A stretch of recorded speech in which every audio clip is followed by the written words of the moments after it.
What happened? May maingay na manok dito, guys. Ayan. Ayun. Ala, naligaw na manok. Ay. Putak ng putak. Nagulat ako.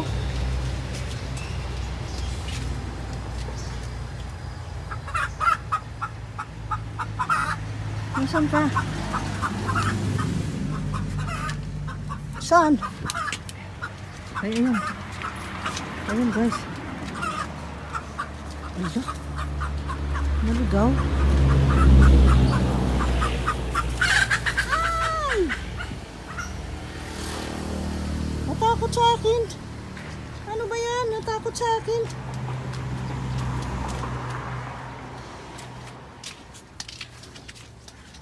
Natakot sa akin, guys. Takot na takot. Takot na takot sa akin.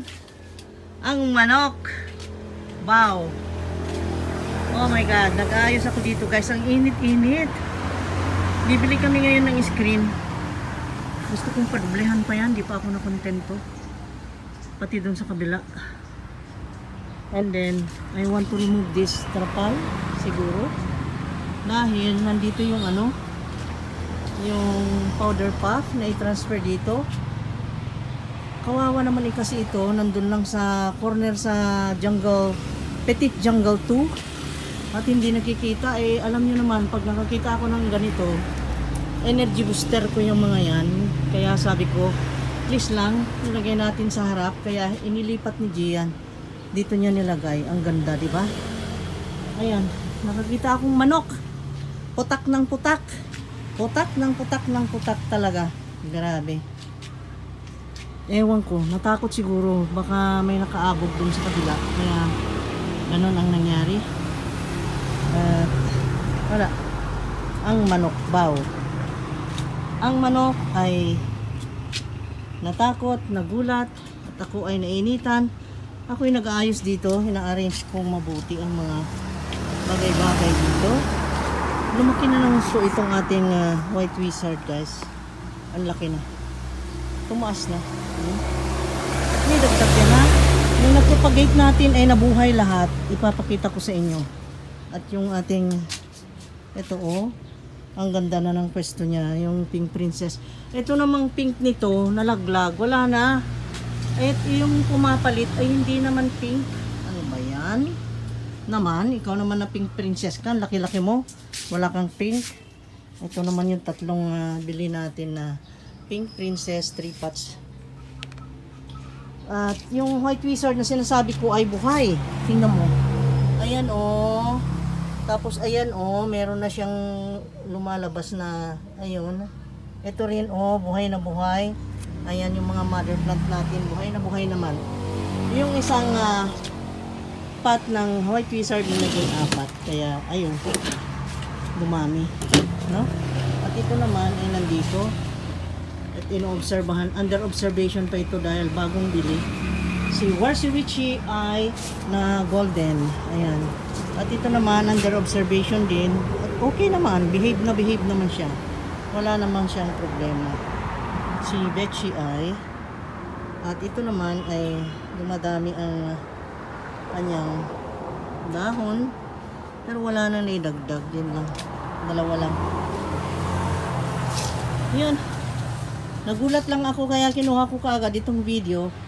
At kinunan ko yung manok na puti. Manok na puti ang gumising sa akin. Ayan.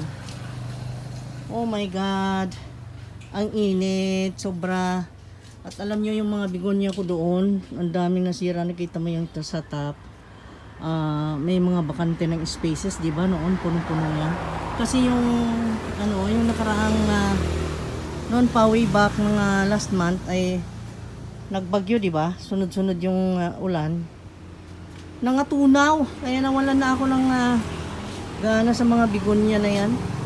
Di bale. Meron naman tayong kapalit dito maganda. Ito, pero hindi ko pa rin alam ang name nito. Sino nakakaalam ng name? I-share nyo naman. At ito namang fiddle leaf natin, ayan ay di naman lumalaki ang bunga. Ayan.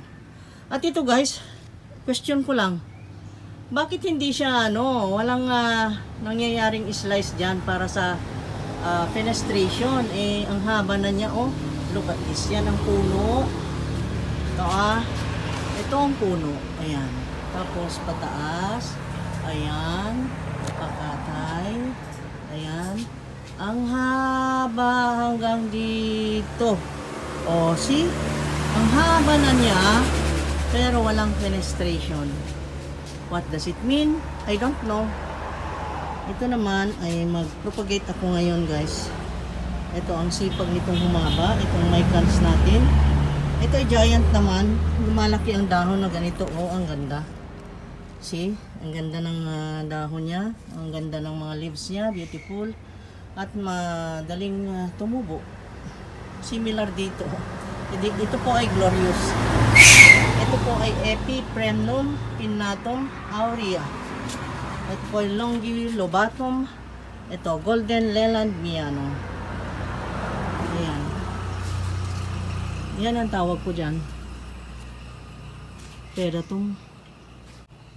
Okay. At ito namang Paraiso Verde natin, meron na namang isang leaf dito. This is Jose Bono. Ito yung Paraiso Verde natin. Ito yan, guys. At merong bago. Ayan, oh. Malaki na ang puno niya. Ang Paraiso Verde natin na 2 leaves lang. Nasaan na yun? Wala ba? Where did I put? Meron pa akong Paraiso Verde, guys. Parang Paraiso Verde ang kulay ng marble photos. Ayan, oh. Queen Marble pala. Queen Marble ba yan? I don't know. Ayan, at magre-repat ako. Okay? So, na-share ko lang yung manok na puti na nagkakawag. Ang manok na puti ay nagkakawag. Ayan, ang ganda ng hulto niya. No? Hindi ko na na-share dun sa kabila. Ang dami kong i-update sa inyo dun sa kabila. At ito ay lumipad na pumunta na sa taas. Pinakataas. Ayan. See that? Ang beautiful niya, no? Ang beautiful nila. Ito. Mga gigantious. May mga 2, 3, 4 lang yata nakaktus ako. Ayan. At ito naman, ito, bad news naman ito. Ito yung Paraiso Verde natin na 2 ang leaves. Andito pala, wala pang dahon hanggang ngayon. At inilagay ko dito. Ayun, sumisibol na. Kita mo, ayan. Sumisibol na. At ito naman ay Baluanum. Laki ng leaf na yan. It is Anthurium. At ito yung bagong leaf niya, oh. Ang ganda, no? Ganda ng bagong leaf. May spider na yata. May web dito. Tapos ito naman ay bagong unfurl ang dahon. Pero as you see, ay madamot sa variegation. Wala pa rin si Albo. Ito kasi nasira, oh. Nasira yung white niya. Gusto ko sana ganyan naman uli. Bakit ganon? Walang variegation. Ano ito? Wala nang variegation. Diyos ko, ang mahal-mahal nitong mga halaman na ito. Ang dadamot naman. Madadamot. Ito rin, oh. Nag-shrink na ng gusto. Tycons. Ito. Okay na okay. Ito naman, tumatangkad. Ang pink niya ay nasa likod. Ay. Ang variegation niya ay gaganyan. Kakapiranggo. Ito naman, si Albo natin. Epipremnum pinnatum albo. Ayan na junior. Maliit pa to, juvenile. Yung mga Florida natin nandun sa baba. At saka Berlin Marks. Ayun, itinago ko doon. Nagbabaka sakaling baka mag-variegate. Ganyan ang sitwasyon dito sa Petit Jungle 1, guys. Ganyan. Parang Paraiso Verde, no? Ganyan. Natutuwa ako dito. I-transfer namin ngayon lang ito. I love this. Ayun. Naka-video tuloy ako ng biglaan. Kasi, yun nga guys, yung manok. Ewan ko ba dun sa manok na yun, putak ng putak.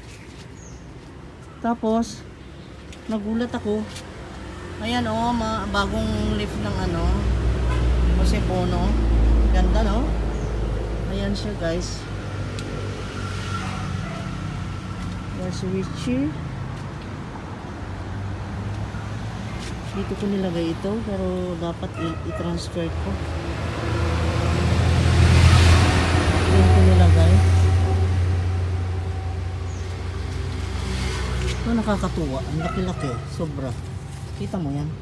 Ang laki niyan. Grabe. Ang lapad. Ayan. At i-transfer din ni Marco yung yuka. Ayan. Pansin mo may yuka tayo dyan.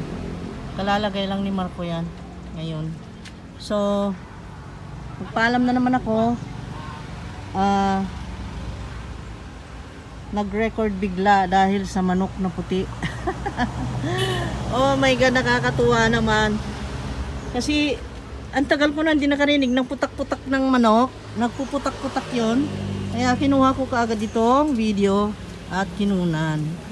Nakita mo yung yung anong tawag dyan? Yung sagisi or not? Yung palm tree na yan. Ang laki na, aniti pa yan ng nung tinanim ko yan, mga 3 feet lang. Ang laki. Lumaki bigla ng ganyan. Diba? Nakita mo? Grabe. Nakita mo ang init, no? Sobrang init. Ay, ang init. Grabe. Okay guys, bye-bye. Mamaya again, see you again. Baka may pumutak na naman dyan at magkita-kita ulit tayo, no? Kung ano-anong sineshare sa inyo guys. Okay, so nothing. Just an alibi to be with you guys, to connect with you guys. Ito super laki na guys, yung cobra fern natin. Matagal ko nang hindi pinapakita sa inyo. Ang laki na nito. Super laki, super haba. Super haba siya. Ang ganda, no? Yung sawa fern naman natin ay ayan din. At ito namang Ludovia natin ay ganyan din. Lumalaki ng lumalaki. Ito naman nakakatuwa itong golden milliona natin. Ang laki-laki na. Yung ganyan kabebenta lang ng string ng 40k. Grabe, no? Mahal, no? Pero yan pinalaki namin. Binili lang namin ng mga siguro ang laki lang niya noon is mga isang dangkal lang. Tapos ang bili namin noon is 3.5. Isang dangkal lang ang laki guys. Yan. Na-imagine. Mahal no? Pero at least pag napalaki mo, ayun, mas malaki na ang valor. At mas malaki na ang value. Ang price niya is 40k yung ganung laki na. Ayan. Pinapakita ko lang yung mga nandito sa paligid ko, sinishare ko. Ang ating princess natin ay gwapa-gwapa. Very delicate, pink leaves. Ayan. At ito rin, golden na golden, gold na gold siya. Ayan. Love nyo ba gold? Mahilig ba kayo sa gold? Sino ba hindi mahilig sa gold? Ano? Kayamanan yata yan. Kayamanan yata yan, no? Okay, bye-bye. See you again next time. God bless. Stay safe. Stay safe lagi ha. Bye-bye.